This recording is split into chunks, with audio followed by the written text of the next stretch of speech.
Magandang umaga sa ating lahat. Narito ang update ukol sa minomonitor natin na sama ng panahon na si Typhoon Goring at sa isa pang sama ng panahon na nasa labas ng ating area of responsibility na may international name na Haikwe. Patuloy pa rin niyang napanatili ni Bagyong Goring ang lakas nito habang binabaybay pa rin ng karagatan, silangan ng Northern Luzon at huli itong namataan sa layong 220 kilometers silangan ng Apari, Cagayan. Taglay pa rin ito yung lakas ng hangin na 155 kilometers per hour malapit sa sentro at bugso ng hangin na umaabot sa 190 kilometers per hour. Ito ay kumikilos pahilaga-hilagang kanluran sa bilis na 10 kilometers per hour at sa kasalukuyan or ngayong araw ay magdudulot pa rin ito ng mga pagulan maging ng mga malalakas na hangin dito yan sa area ng Northern Luzon. Samantala, patuloy din itong pinapaigting or ine-enhance ang southwest monsoon o habagat na siya namang magdudulot ng mga pagulan sa malaking bahagi ng Luzon at Visayas ngayong araw. At ayon nga dito sa ating latest forecast track analysis ni Bagyong Goring, ay patuloy nga itong kikilos generally northwestward or west-northwestward patungo dito sa may Luzon Strait. Ngayong araw yan hanggang bukas ng gabi or by Thursday morning. At nakikita nga natin na sakop pa rin ng mga malalakas na hangin itong eastern portion ng Northern Luzon kung saan kapag nga mas lumapit pa itong si Bagyong Goring dito na sa area ng extreme Northern Luzon is posible ding magtaas tayo ng wind signal number 4 dito yan sa Batanes, Babuyan Islands area. And between tomorrow morning and afternoon ay lalapit na nga ito dito sa may vicinity ng Batanes kung saan posible din itong maglandfall dito niya sa area ng Batanes. At nakikita naman din natin na posible or tomorrow evening or Thursday morning ay lalabas na ito ng ating area of responsibility. At sa kasalukuyan dahil nga mas papalapit na itong si Bagyong Goring muli dito sa may area ng extreme Northern Luzon, ay meron tayong nakataas na wind signal number 3 sa northeastern portion niya ng Babuyan Islands. Samantala wind signal number 2 naman sa Batanes, rest of Babuyan Islands maging sa extreme northeastern portion ng mainland Cagayan. At wind signal number 1 naman sa northern and eastern portions ng mainland Cagayan, eastern portion ng Isabela, northern portion ng Apayao, maging sa northern portion ng Ilocos Norte, kung saan yung mga areas na nabanggit natin ay makakaranas ng mga malalakas na hangin na dulot ni Bagyong Goring. So pag-iingat po para sa ating mga kababayan at makipag-ugnayan din po tayo sa ating mga LGU para sa mga aksyon na kailangan natin gawin para sa ating kaligtasan. Samantala, para naman sa mga pag-ulan na dala ni Bagyong Goring ngayong araw, meron pa rin tayong mararanasan ng mga malalakas na pag-ulan dito yan sa Batanes at Babuyan Islands, maging sa area din ng Ilocos Norte, Abra at Apayao, kung saan pag-iingat nga po sa ating mga kababayan sa banta ng mga pagbaha at pagguho ng lupa.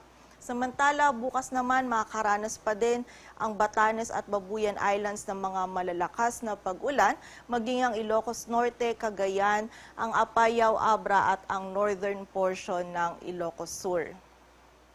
So muli po, pag-iingat para sa ating mga kababayan dahil sa mataas na banta ng mga pagbaha at pagguho ng lupa dahil nga sa mga pag-ulan na dulot ni Bagyong Goring mainly dito sa may area or sa ilang areas ng Northern Luzon. Samantala, bukod dun sa mga areas na nabanggit natin kanina under wind signal, makakaranas naman ng bugso ng mga malalakas na hangin dulot ng enhanced habagat. Ngayong araw itong area ng Aurora, Bataan, Bulacan, Metro Manila, maging ang area ng Southern Luzon, Visayas, Dinagat Islands, Camiguin at ang malaking bahagi ng Zamboanga Peninsula, kung saan maging bukas at sa Huwebes ay patuloy pa rin makakaranas ang malaking bahagi ng Luzon at Visayas ng bugso ng mga malalakas na hangin na dulot ng enhanced habagat. At sa kasalukuyan dahil pa rin kay Bagyong Goring at sa enhanced southwest monsoon o habagat ay meron pa rin tayong nakataas na gale warning. Dito yan sa northern at eastern seaboards ng Northern Luzon, maging sa western at eastern seaboards ng Central Luzon, sa seaboards ng Southern Luzon at Visayas, maging sa northern seaboard ng Mindanao, kung saan mapanganib pa rin po ang pagpalaot, lalong-lalo na para sa mga kababayan nating mangingisda, pati na rin yung may mga maliliit na sasakyang pandagat.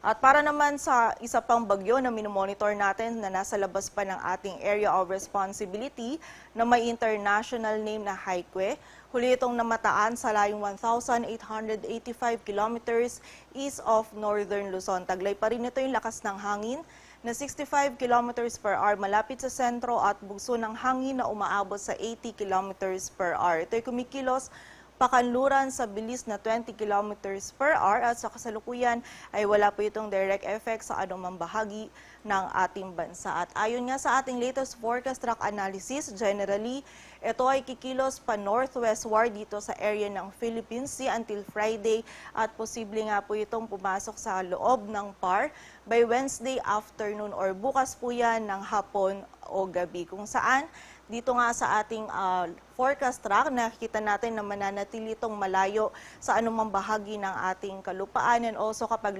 pumasok na din ito sa loob ng PAR, ay papangalanan po natin itong Hana.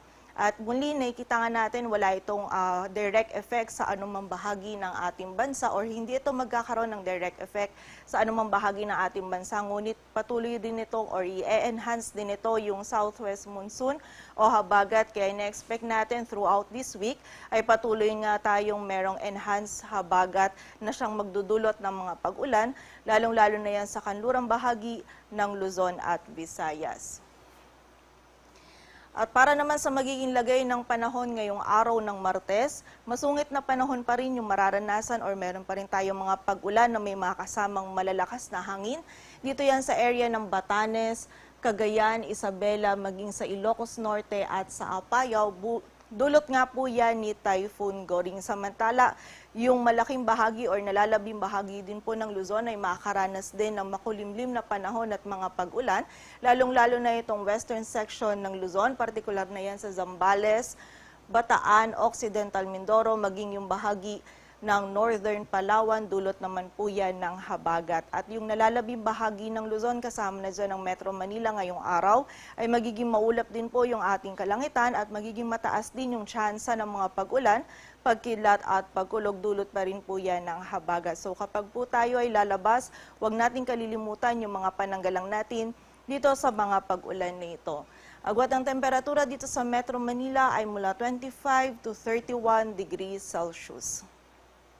Samantala sa bahagi naman ng Visayas at Mindanao, dito sa bahagi ng Western Visayas ay meron din tayong mararanasan ng mga pag-ulan at dito rin po sa nalalabing bahagi pa ng Visayas at sa Zamboanga Peninsula ay meron din tayong mga kalat-kalat na pag-ulan, pagkidlat at pagkulog, dulot po yan ng habagat. So muli, pag-iingat sa ating mga kababayan sa posibilidad ng mga pagbaha at pag-uho ng lupa. At sa nalalabing bahagi naman ng Mindanao ngayong araw ay meron lamang tayong tsansa ng mga isolated ng mga pag-ulan, dulot yan ng habagat at ng mga localized thunderstorms. Agwat ang temperatura sa Cebu ay mula 25 to 29 degrees Celsius at sa Davao naman ay 26 to 33 degrees Celsius. Patuloy po tayo magantabay sa updates na ipapalabas ng Pag-asa at para sa mas kumpletong impormasyon, bisitahin ang aming website bagong.pagasa.dost.gov.ph. At yan muna ang latest dito sa Weather Forecasting Center ng Pag-asa. Grace Castañeda, magandang umaga po.